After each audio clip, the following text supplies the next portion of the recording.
Michael had just moved to a new city for work. Everything felt exciting, but also a little overwhelming. The streets, the people, and the transportation system were all unfamiliar to him. Determined to explore, he decided to take the bus downtown. He checked a map on his phone and planned his route carefully. It seemed simple enough, and he felt confident about his decision. With his bag over his shoulder, he walked to the nearest bus stop. The sun was shining, and the city felt full of possibilities. Today would be his first small adventure in his new home. At the bus stop, Michael took out his phone and confirmed the bus number. It was bus 32, and it would arrive in 5 minutes. He put his phone away, feeling prepared. A bus arrived earlier than expected, and the sign on the front looked familiar. Without checking too closely, Michael stepped inside. He found a seat by the window and relaxed. As the bus moved, he watched the streets pass by. At first, everything seemed normal. He enjoyed seeing new places and felt happy about his decision to explore. After a few stops, Michael started feeling unsure. The buildings outside didn't look like the ones on the map. The streets seemed quieter, and there were fewer people around. He reached for his phone to check his location. The screen didn't load properly, and he realized the internet signal was weak. He looked up, hoping to recognize something familiar. His stomach tightened as he noticed the bus turning onto an unfamiliar road. Something was wrong. He had taken the wrong bus, and now he had no idea where he was going. Michael glanced around the bus, hoping someone might help. Most passengers were busy with their phones or looking out the window. No one seemed to notice his growing concern. He turned to the woman sitting next to him. "Excuse me, does this bus go downtown?" he asked politely. She smiled but shook her head, not understanding his question. Realizing she didn't speak English, Michael felt even more anxious. He sighed and tried to stay calm. He needed to figure this out on his own. Determined to find answers, Michael stood up and walked to the front of the bus. He looked at the driver, who was focused on the road. "Excuse me, where is this bus going?" he asked. The driver gave him a quick glance and pointed at a small sign near the door.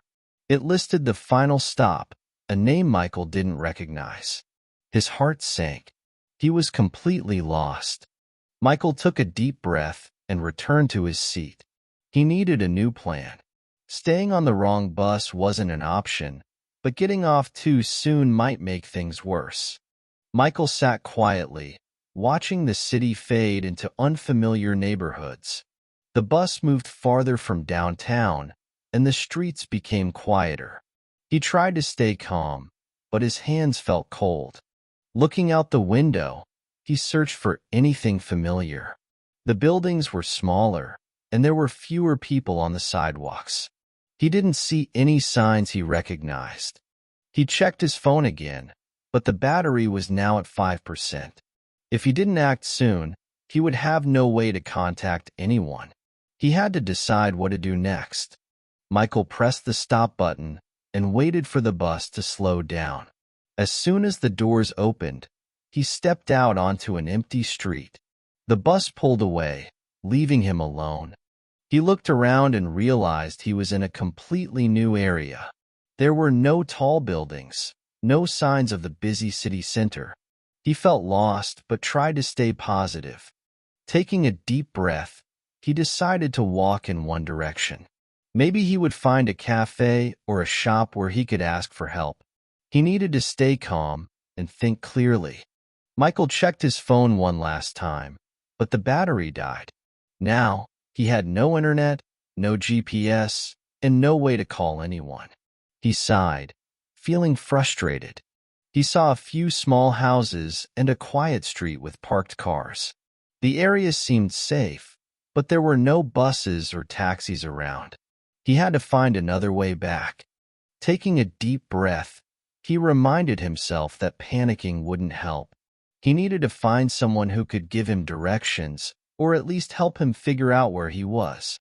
After walking for 10 minutes, Michael saw a small cafe on the corner. The lights were on, and a few people were inside. He felt relieved and decided to go in. The cafe smelled like fresh coffee and pastries. Behind the counter, an old man greeted him with a friendly smile. Michael stepped forward, hoping someone inside could help. "Excuse me, do you have Wi-Fi?" he asked. The old man shook his head. Michael sighed, but he knew this was still his best chance to get some information. A young woman sitting near the window noticed Michael's situation. She stood up and walked toward him. "Are you lost?" she asked in perfect English. Michael nodded, feeling relieved. "Yes, I took the wrong bus and have no internet," he explained. The woman smiled and took out her phone. "I can check the bus schedule for you." She found the next bus back to the city center. "There's one coming in 30 minutes, she said. Michael thanked her, feeling lucky to have found someone so helpful. Michael sat down at a small table while the woman checked the bus schedule. He felt calmer now, knowing that there was a way back to the city. He just needed to wait. The cafe was warm and cozy, and the smell of coffee filled the air. He looked around and saw locals chatting, enjoying their drinks. For a moment, he forgot about being lost.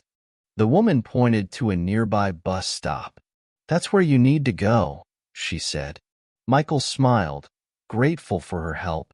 He finally had a plan to get home. While waiting for the bus, Michael and the woman talked. She introduced herself as Sophia, a teacher who had lived in the city for years. She loved helping newcomers. Sophia gave him tips about the best places to visit.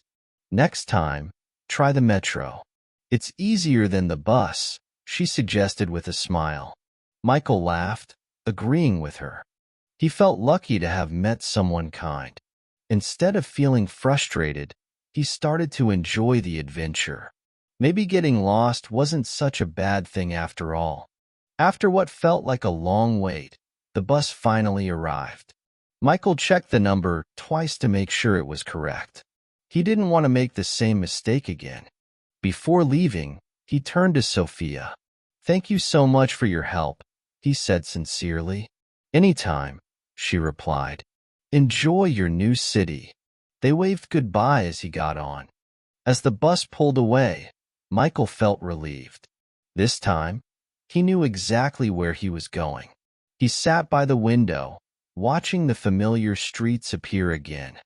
As the bus moved through the city, Michael started recognizing buildings and landmarks. He smiled when he saw his own street approaching. He was finally home. He stepped off the bus and took a deep breath. The experience had been stressful, but he had learned something important. He could handle unexpected problems. Walking back to his apartment, he thought about how different his day had turned out. What started as a mistake had become an interesting adventure. That night, Michael laughed at himself. He had planned a simple trip, but instead, he had gotten lost, met a kind stranger, and learned how to navigate the city better. From now on, he would always double-check the bus number. But he also realized that getting lost wasn't always bad. It was just another way to learn. Lying in bed, he felt more confident about his new life. He had survived his first mistake in the city, and next time, he would be even more prepared.